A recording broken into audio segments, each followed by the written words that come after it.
You know, for a man that's supposedly grieving over his wife passing and everything, he moves on to a robot.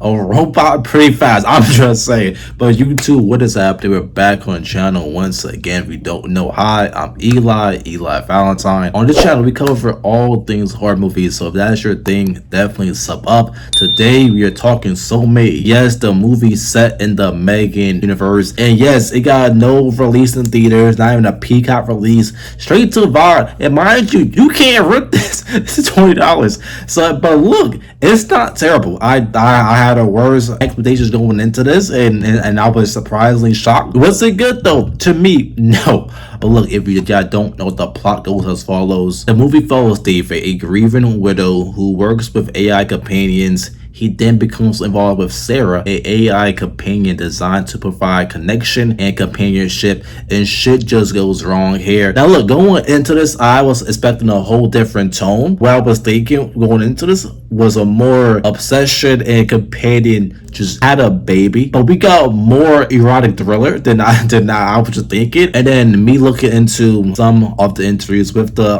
director. The director stated, Soulmate is a movie about that vicious cycle. It's about that desire, obsession, autonomy, and control. It's a movie that knows how ridiculous it is, and I argue that it's best watched the way you watch Basic Instinct or Showgirls Now with friends, a drink in hand, and zero shame about shouting at the screen. Listen, that's not true. I feel like we had the opportunity to explore all those themes in their own ways in this movie. Unfortunately for me, I feel like they did not pick a direction to take this movie. With films like Companion and Obsession, those themes of loneliness, obsession, autonomy are explored greatly, and this movie chose not to really go deep into that, which is perfectly okay. They wanted a potential AI Basic Instinct, which is also different but also okay, but I feel like they did not fully go in that direction either. And also the killer AI robot, that's also fun, but again, they did not fully go into that, and I feel like that's definitely the biggest con of this movie. Is I feel like any three of those directions, if they just focus on that, we could have a way better film. Because with a movie like Her, which I love, those themes of loneliness and the futuristic world, right, and how sadly people could get with grief and just loneliness, and then the AI Sarah, the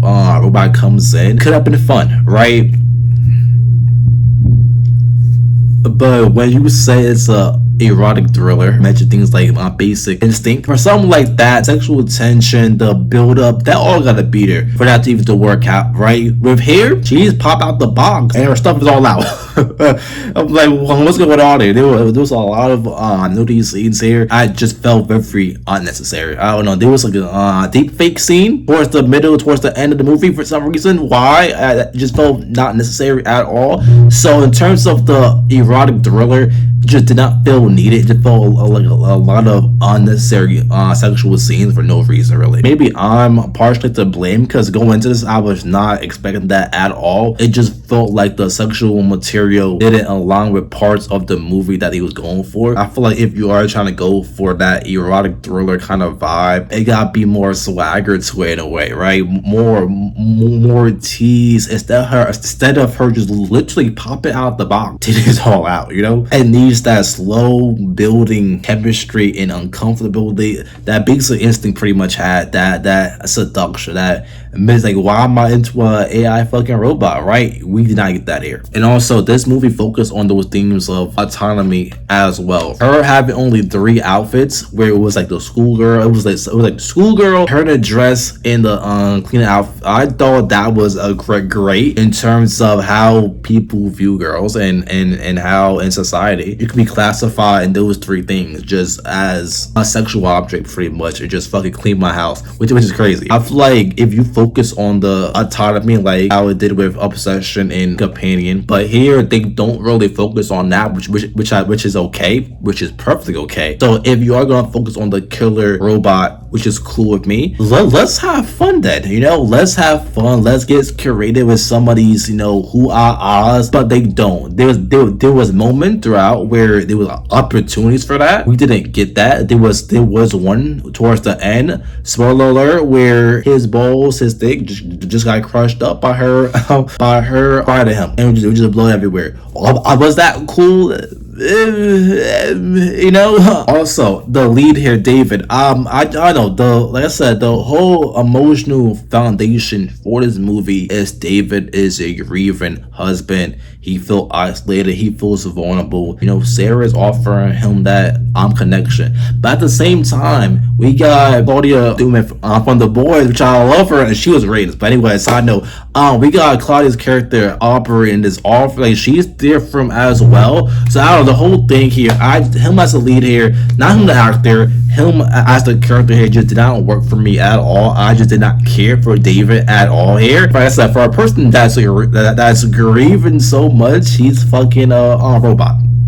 Pretty easily, mind you. So the movie kind of asks you to care about David, and so by the end, I just don't. So if he dies, he dies. I really did not care. I was way more attached into the Sarah, the robot, played by Lily Sullivan, which was she was great. She was phenomenal in Evil Dead Rise. I thought those two was great. Miss Claudia and Miss Lily Sullivan was great here. Towards the end, they had great chemistry, and I was much more invested in them, which I will get into more in the spoilers section. I just think this movie had opportunities to turn this into something just fun, rather it be more campy and more slasher, rather it's more of a AI robot meets basic instincts erotic thriller, or it went more obsession companion focusing on the autonomy. This movie covers all those themes. They just hit on all three, and I feel like if you just focus on one, we could have had fun here. Really a lot more fun. We're gonna get into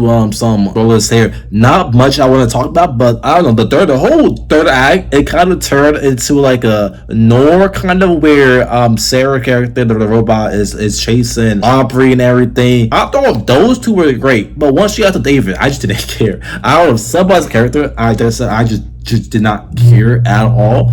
I was way more invested in Aubrey's character. So their cat and mouse game with the cops coming, the overall was not feeling it, but the scenes with those two was in the house, I was like, fight for your life, girl. You know what I'm saying? I was actually invested in that. Also, she was doing some like Sarah's character, the robot, she was doing some like changing of voice shit. I don't know why, but that just reminded me of Teen Wolf from that last season, last episode, where I forgot what his name was, but his ability to change voices, if you know, you know, that just came to my fucking head immediately. This is definitely something you throw on while you're watching those or something. I don't know. But look, I love it. You might love it though. This movie is definitely going to get a lot of companion and obsession comparisons automatically. And that's unfortunate because those themes of autonomy and control are definitely shown here. But it's not shown to as much as degree as those two movies. So if you're not going to focus on those elements, I wish the slasher vibes were put on display more here and be more fun and be more campy. But unfortunately, this movie didn't do that for my taste. So yeah, man, the downfall of the whole M3GAN franchise is kind of unfortunate. I feel like M3GAN 1, the version M3GAN was fun. I feel like it could definitely been a modern Chucky in a way for a lot of people. Something that where on like a Friday night, you and all your friends, your date, or your family go out and see the new M3GAN movie every 2 to 3 years, you know? But unfortunately, we're at a spinoff, we get in straight to VOD. And yeah, man, it is definitely unfortunate how they turn M3GAN into a Terminator. But that is a whole different story and rant, and man, that's a whole story for a whole different day. But we is all for here. Follow the Instagram Road to 2K over there, posting daily. I appreciate y'all so fucking much. We got Insidious dropping soon, so that should be. Anyways, I love y'all. He who. Down on myself, hope you're doing well.